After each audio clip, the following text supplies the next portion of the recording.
Hey everyone, this is Tim from Your 6 Studios. Today in this video, I'm going to show you how to hide games from your profile on your PlayStation 5 so your friends can't see you playing it. So what you want to do is go up to the top and go to your profile and select it. Go to Profile. Go all the way to the right to this option, Privacy option. Select this and go on down. And there's a couple different options under your activity. Who can see your online status and what you're currently playing?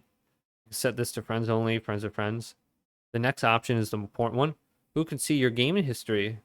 Limit who can see the games you've played, your trophies, and your participation in challenges. So you can hide your games from your profile.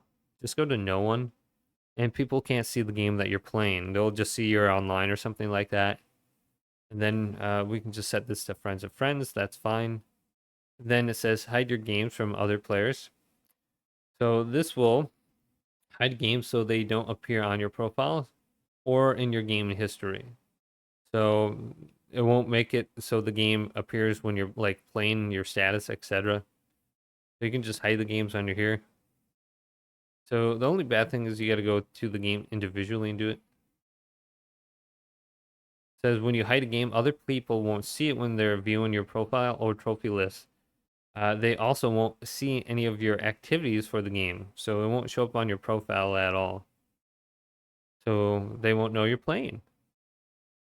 So hopefully this video did indeed help you out. Did leave a big thumbs up and subscribe to my channel down below for more tech videos coming up next on Your 6 Studios.